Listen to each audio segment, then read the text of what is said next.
Ay, videographer! Hello! Merry Christmas, videographer!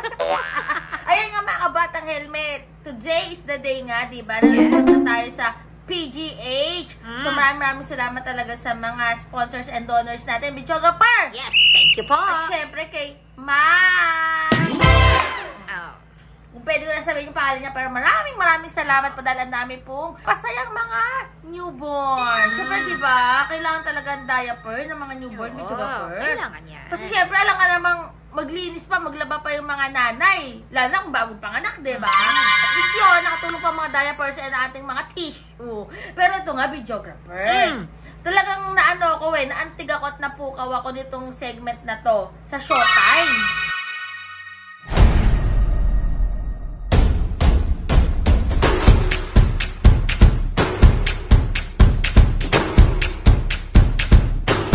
Kasi natatandaan ko dati, nung nag-usap kami ni Madam Leni Robredo, sabi niya, kung meron kang itatanong sa akin bilang isang pangkaraniwang Pilipino, ano yung itatanong mo? Sabi ko, kung ako pangkaraniwang Pilipino, itatanong ko sa iyo, Ma'am Leni, paano niyo po ba kami matutulungang magbayad ng utang? Kasi yan ang problema ng napakaraming Pilipino.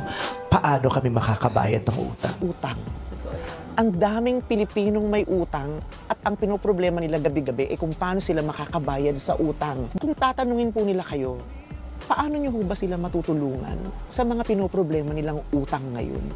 Tumutulong kami. Meron kaming financial na grant sa kanila. Grant nila para yun sa negosyo, natutulong sa kanila.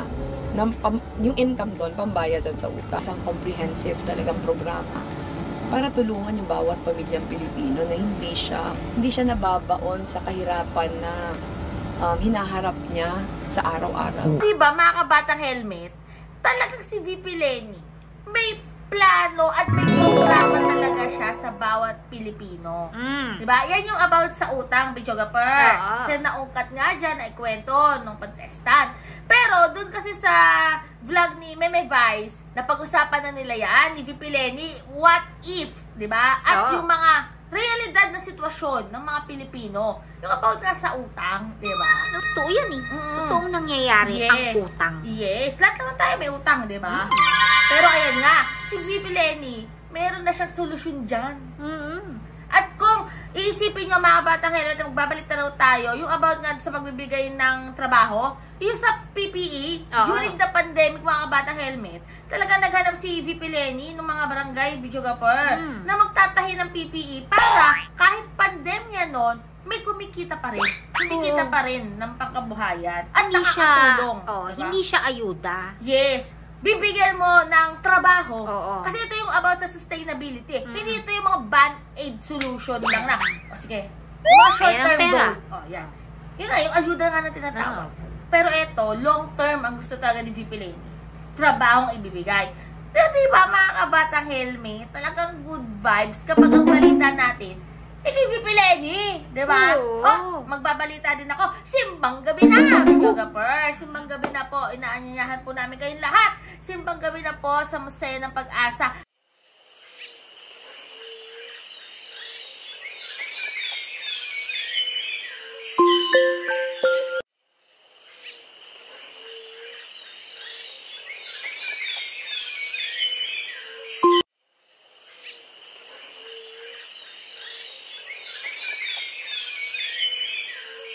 Sana tayo sa mga susunod na gabi. Umpisa na simbang gabi, di ba? Yes. At naway matapos po natin itong lahat. Kung hindi man kayo sa Museo ng Pag-asa magsisimbang gabi, kung sa mga kanya-kanyang mga simbahan, okay pa rin basta sana matapos po natin. At ang mahalaga dyan, sariwain natin yung totoong essence ng Kapaskuhan. Para kanino ba ang Pasko? Siyempre. Para ba sa bulsa mo? Para sa mga inanak. Charot. Siyempre, dahil nga, sinila si Jesus Christ ang magsisave, di ba? Kahit ano naman religion natin, mga batang helmet, pwede naman din natin i-celebrate ang Kapaskuhan. In our own little ways, di ba? Yes, you prepare yourself para kay Jesus Christ! Para kay Lord.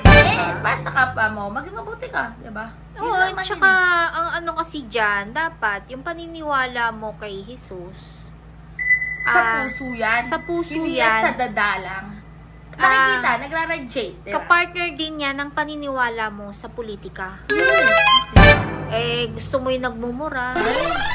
gusto mo yung may nangre-rape. Ang sabi nga, videographer, kung sino man daw ang gustuhin mo, yun yung nasasalamin kung ano ka rin.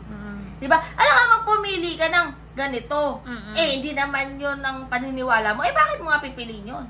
Siyempre, pipiliin mo yung parehas kayo na pinaninindigan, na pinaniniwalaan. Sino yung hindi sa nagbabanal-banalan. Hindi naman talaga sa banal, hindi naman yun kundi yung parang tipong, ano ba ang paniniwala mo? Yes.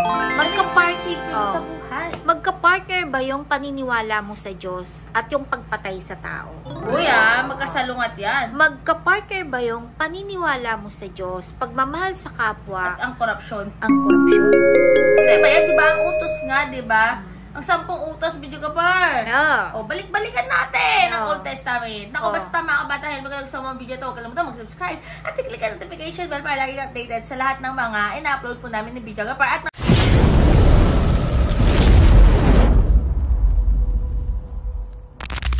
maraming salamat talaga sa lahat ng mga nakasama natin kanina. And basta stay happy, stay healthy, and stay safe tayo as always. Sabi nga sa buhay niya, nag-helmet din na book niya. Keeps getting better every day. God bless everyone. Bye! At mga batang helmet, mag-subscribe na din po kayo at sumuporta dito sa YouTube channel na to. Video ba?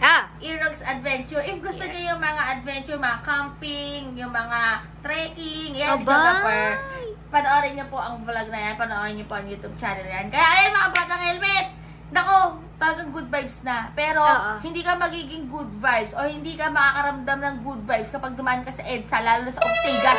Bakit naman? 3 oras yung traffic.